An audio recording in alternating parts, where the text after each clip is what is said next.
VAR. So, yung value at risk is nakukuha doon yung maximum loss ng isang investment at a specific time.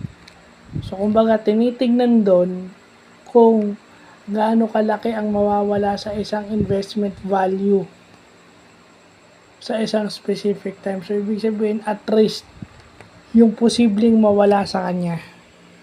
So, ayan yung formula, no? Tinitignan mo rin yung pina-factor in dito yung historical data is yung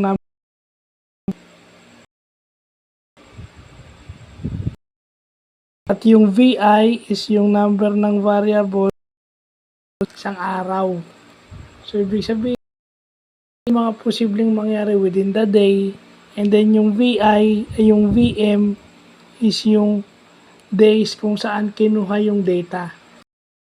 Data siya, so alin doon? Pina-factor in doon yung variables nun. So, yun.